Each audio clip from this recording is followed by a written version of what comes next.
Hello and welcome to Bird Talk Radio. I am your host, Joshua Martin. I'll be going over the games, the scores, and, everything Philadelphia Eagles. Go Birds. Now let's start the show.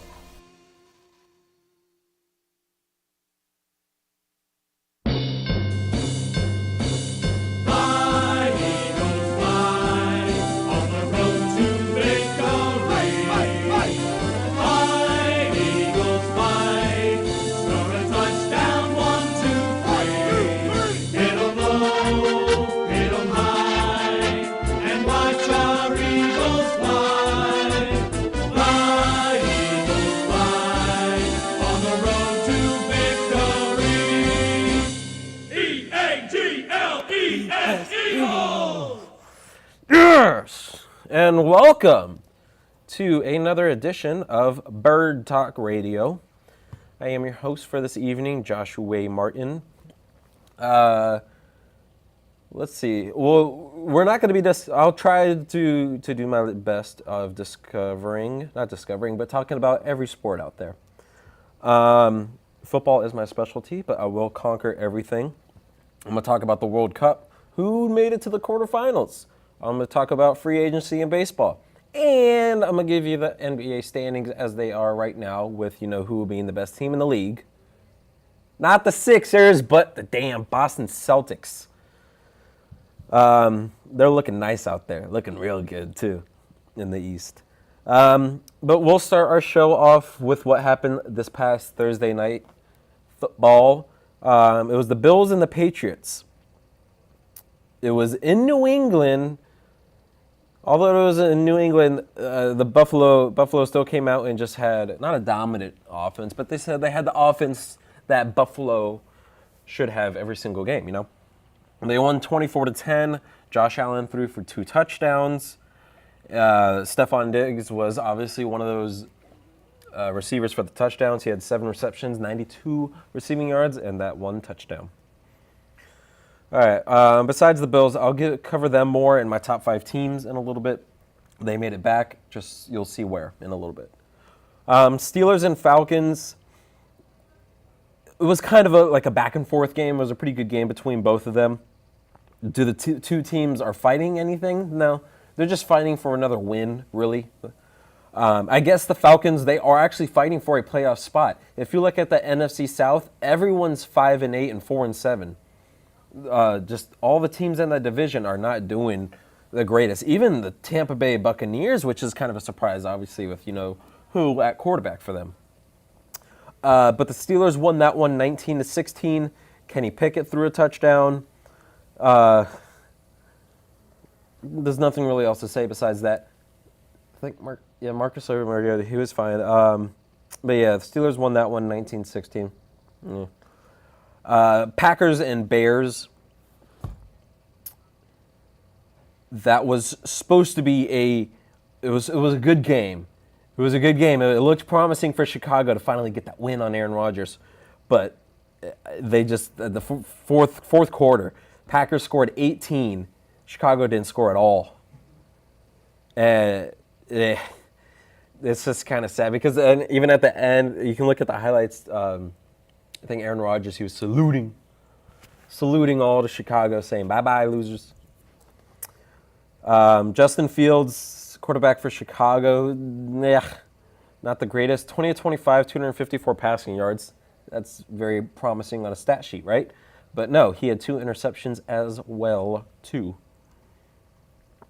But moving on to another game, Jaguars and Lions were just dominant offense by the Lions, and one thing with that is because Trevor Lawrence went down with a nasty-looking injury on his knee.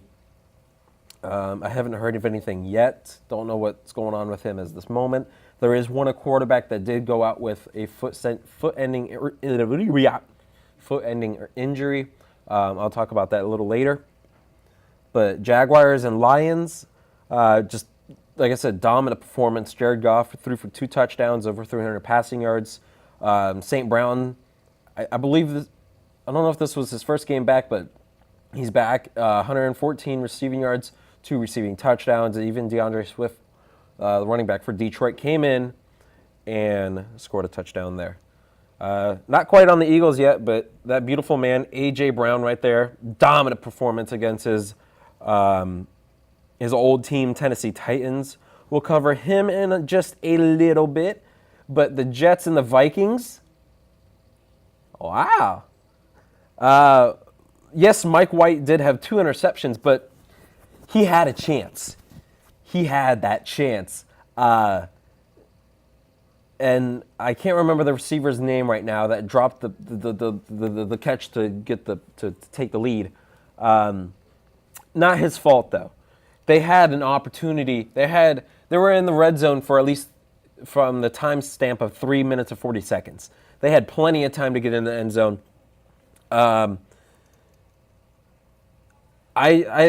There's nothing I can really say. Knight, the running back for the Jets, he's looking really good. So once Breece Hall, I know he's out for the season. Obviously, look next season for him, but those might be 2 good companies. Garrett Wilson, another outstanding performance, 8 receptions, 162 receiving yards. The Jets they're a nice looking team, and the offense, if the offense stays heavy, they're a playoff team with Mike White behind quarterback, because he has shown himself to be a good quarterback. He showed himself last year, but obviously they had to stick with Zach Wilson, who they gave up a number 2 overall pick for. So they had to use him, but Mike White's decent. He's decent. If they can get the ball rolling, they were in Minnesota going against a team that's probably going to win their division, have a good seed in the playoffs. They played good against them, and let me see. Robert Saleh is a defensive genius mind. I think just if you keep Mike White in there for a little bit longer, get comfortable with that offense, it's gonna be good looking for them, especially when they already have a 7-5 record. That I know they're shooting for more of a wild card spot, but they have a good chance. They really do. But they did lose the Minnesota Vikings. The score of that game was 27-22. Commanders and Giants. As a Philly fan, I guess I'm happy how it ended because it ended in a tie. But I know for all the Giants fans out there, I know they're kind of disappointed coming back and ending in a tie, especially in the Meadowlands, in New York.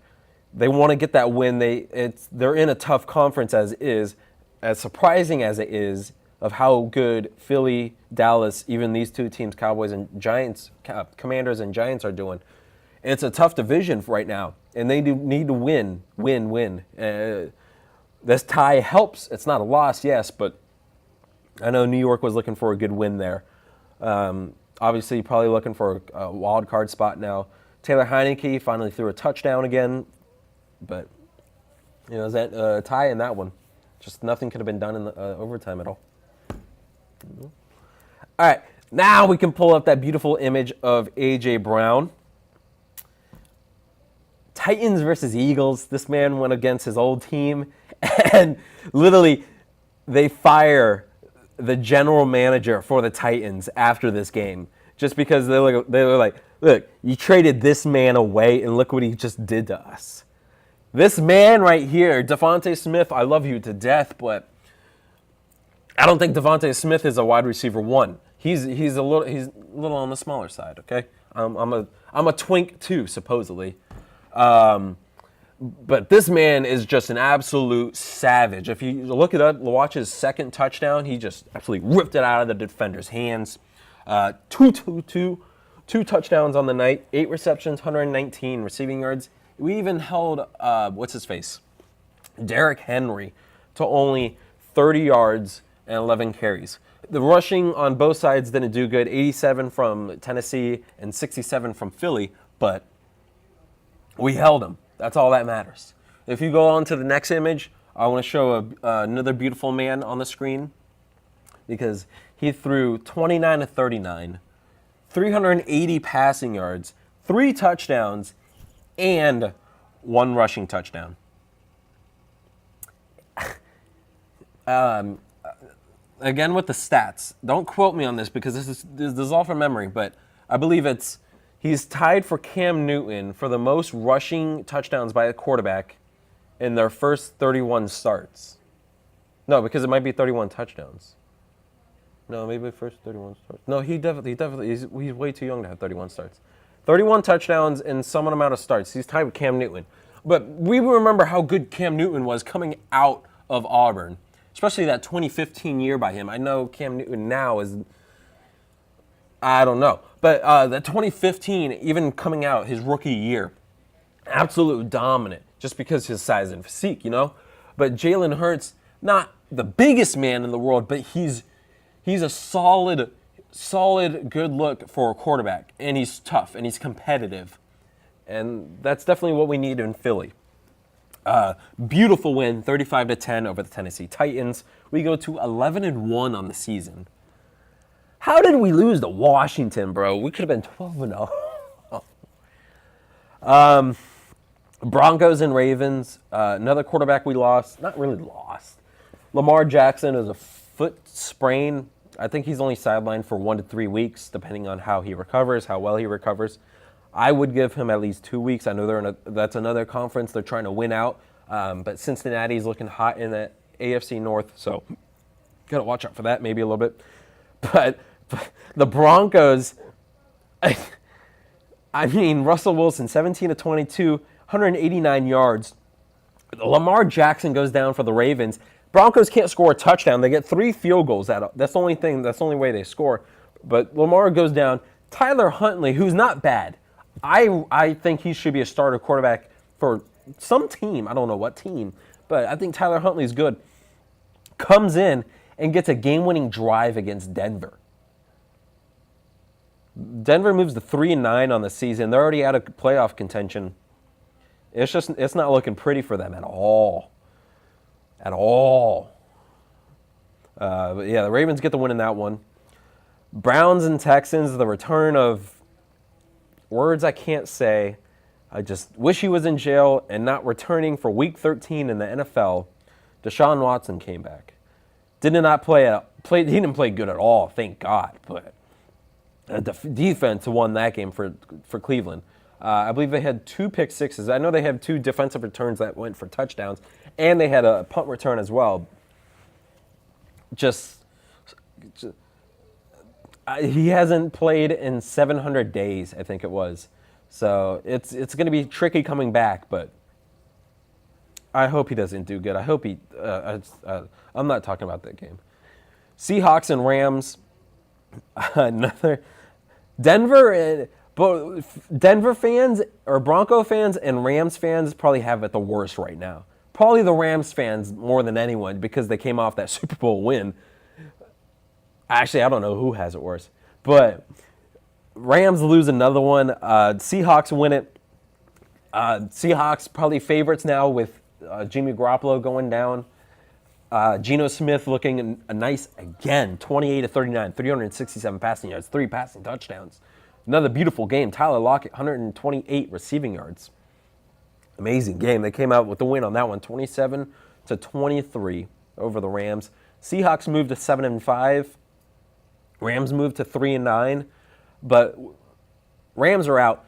Seahawks, the talk right now is the 49ers, who just had a beautiful win beautiful win over the Miami Dolphins. Next game, talking about 33 to 17, the win over that one. Tua looked nice. Tyreek Hill even looked nice. 9 receptions, 146 receiving yards, 1 touchdown. But obviously the concern from Miami is their offensive line. They signed Eric Fisher, I believe, to help out. They had some linemen go down. So I know that's their issue right now. But the bigger news is 49ers, and they lost Jimmy Garoppolo on the season. He has foot-ending surgery. That's what they called it. So with him out and Trey Lance out for the season from his injury earlier on, I don't know what San Francisco could do. I don't know what their third stringer can do. Mr. Irrelevant, he was the last pick in the NFL draft. But the Seahawks have a bright future for the NFC West and the division that they're in, especially with the Cardinals having a rocky season, Rams having definitely a rocky season. Everyone's injured there. And then the 49ers now losing both of their quarterbacks. So Seahawks have a clear path to a division win in there, but they just got to keep the pedal going. Geno Smith has to keep going. Chiefs and Bengals, really good game. Bengals won fourth straight win, and Joe Burrow goes 3-0 against Patrick Mahomes, which I'm happy for. I'm a huge Joe Burrow fan, huge Jamar Chase fan who finally came back after his injury. Played decent, 7 receptions, 97 receiving yards, but they got the win over Kansas City, 27-24. Ow! Raiders and Chargers, Davante Adams and Josh Jacobs both had beautiful games in that one. They got the win over the Chargers 27-20. Josh Jacobs, 26 carries, 144 rushing yards, 1 rushing touchdown. And Davante Adams, 8 receptions, 177 passing yards, 2 receiving touchdowns. Beautiful by him. That's what they needed to see from the rest of the earlier this season. But I don't know. And then another one, Colts and the Cowboys. At the start of the fourth, I believe it was 21-19. Colts had a chance. They had the chance. Jeff Saturday had the chance to show how he could come out and beat a dominant team, a good team, a team that's hot right now. And then the fourth quarter came. They outscored the Colts 33-0 in the fourth quarter. They won it 54-19. Dallas. I'm scared of that team. I'm not gonna lie. I'm kind of scared of that team, especially if they feed Tony Pollard more the way they are. I'm scared. Not gonna lie, kind of scared. And then last night, another miraculous comeback by the legendary quarterback himself, Tom Brady. Fourth quarter, scored 2 touchdowns. Comeback win against the Saints, 17-16. I'm guessing Buccaneers are going to win the NFC South. I wouldn't see why not, especially with Tom Brady there and all the other teams. You got the Falcons. You have Marcus Mariota starting quarterback there. You got the Saints, who Andy Dalton, Jameis Winston don't know what's going over there. Who's the other team in there? Oh, and the Panthers. Yeah, I'm good. Yeah. Yeah, but another beautiful week. A lot of flips and flops. I'll give you my top 5 teams in a little bit. But I'm also going to go over World Cup so far and a little bit MLB Free Agency. I think right now I'm going to go on a quick commercial break. But when we come back, I'll give you more up-to-date news on sports. So, in a world. Where's everyone? I'm your host, Daniel. That is terrible. Where movies and trivia collide. I'm a vampire. Twilight. 2 ridiculously good-looking game show hosts. I'm your host, Daniel.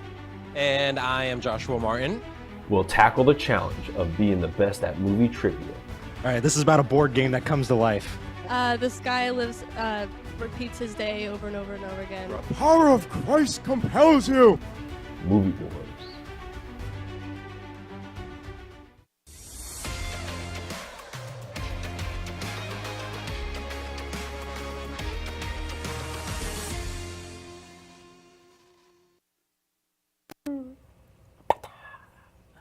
Welcome back to Bird Talk Radio. I'm your host, Joshua Martin, of this evening. Oh, where did I go? Where did I go? There I am. FIFA. Do I want to talk about it? No, because USA's out, and do I care now? You know what? That'd be pretty cool. Leo Messi and Christian Ronaldo playing each other in the finals. That would be really cool because they both talked about maybe this being their last World Cup. Messi's coming to Miami, I believe, to play in the MLS. That would be pretty cool to see, especially from being from South Florida. You have to witness greatness, soccer greatness, hopefully. That'd be cool. That'd be cool.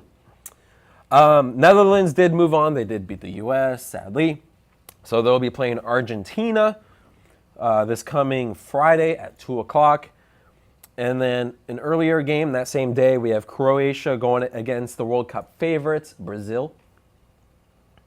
On Saturday, we have our Group B buddies, England, going against France.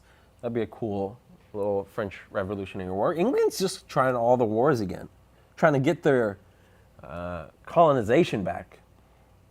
But they're going to go against France. Earlier that day as well, on Saturday, we got Morocco, who surprisingly beat Spain in PKs, penalty kicks. But they're going to go against Portugal.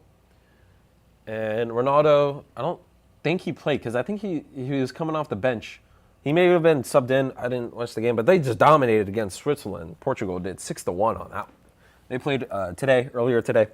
But yeah, they're going to go against Morocco Saturday at 10 a.m. On to baseball.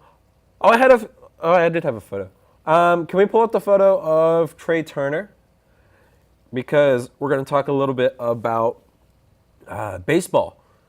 That man right there is coming to Philly. Trea Turner, we signed him 11 years.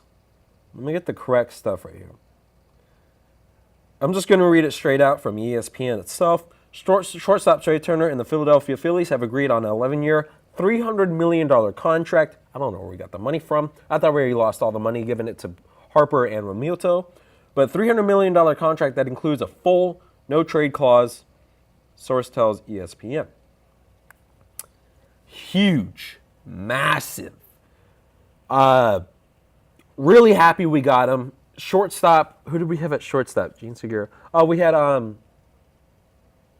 Stott? Was Bryson Stott there? No, we had the rookie. Oh, I can't think of his name, but we're going to have Trea Turner at shortstop now. Alec Boehm, third base is probably. Segura at second.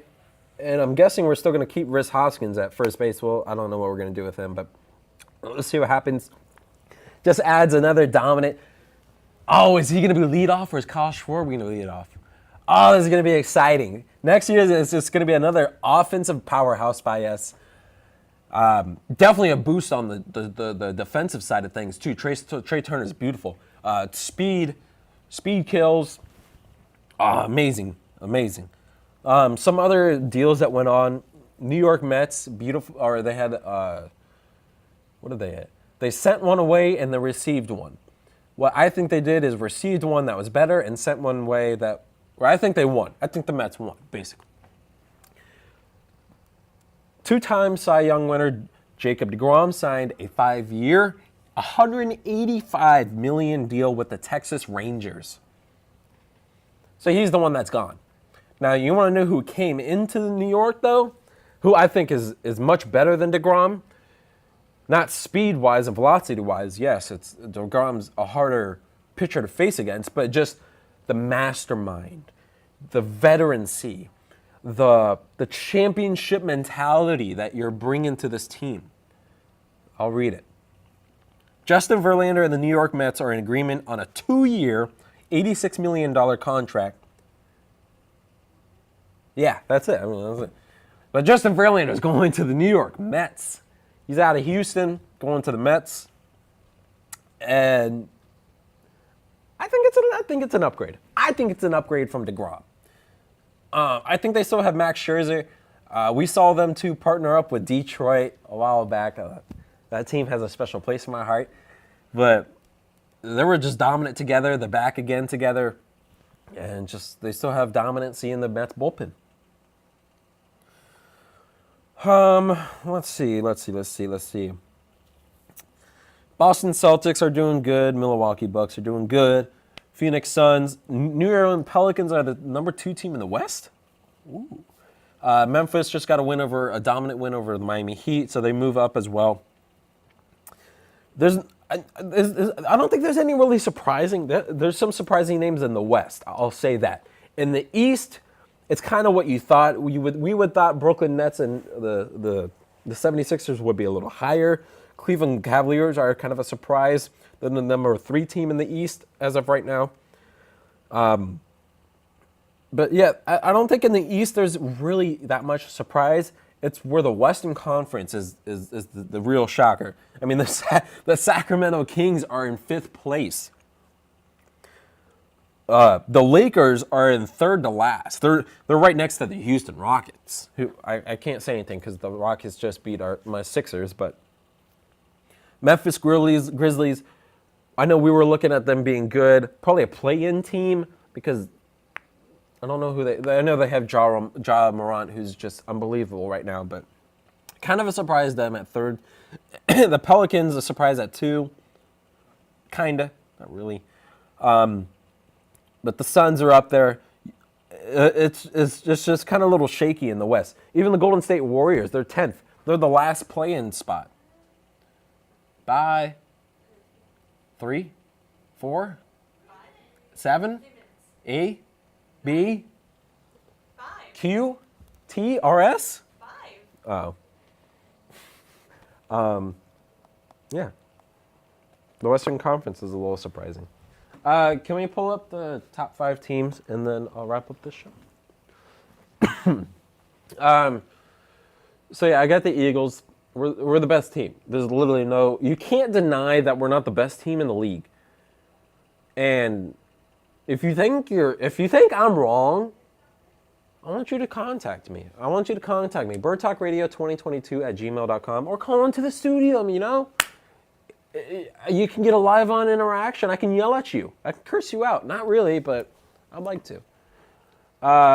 What's the number? 888-994-4995, Studio A. Just call in. But yeah, the Eagles are the best team in the league. There's literally no denying it. The Dallas Cowboys I have at number 2 because they're scary. Like I said before, Dak is back, and he has his confidence back after breaking his thumb. And the defense is dominant. Dan Quinn is doing an amazing job as a defensive coordinator for Dallas right now. I have the Chiefs at 3 still. I know they did go into Cincinnati and lose, but Cincinnati's always a wild card, I have high hopes for the highest hopes for Joe Burrow and Jamar Chase and that whole team. They're one of my favorite teams as of right now. Joe Burrow is my favorite young quarterback, obviously besides Jalen Hurts. But they're definitely a wild card. The Chiefs are more complete. I got the Bills being back in the 4th spot. They are the number 1 seed now, technically in the AFC. Best team in the AFC East. I think they're going to win the conference. I think they're going to win the AFC division title. So I have them in the number 4 spot. And the Miami Dolphins. So I wanted to put the Niners at the 4th spot and Bills at 5. But Garoppolo is obviously out, and we have no idea what they're going to do for quarterback issues. I mean, Panthers, they could have got Baker Mayfield, but he went to the Rams. I mean, the 49ers could have easily got a number 1 overall pick and put him into this spot where he has a chance to shine and showcase himself once again to bring a team to the playoffs, but they didn't get him. He's going to the Rams. So yeah, that's my top 5 teams. I don't know, just come on and talk to me about it.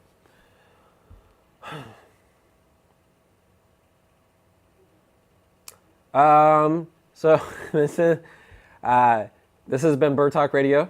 I'm your host, Joshua Martin. If you want to be on the show, just contact me, birdtalkradio2022@gmail.com, or follow all of my Facebook, Instagram, Twitter. I don't have a Twitter. All right, I'll see you guys next time. Peace out. Thank you for watching Bird Talk Radio. Again, I am your host, Joshua Martin.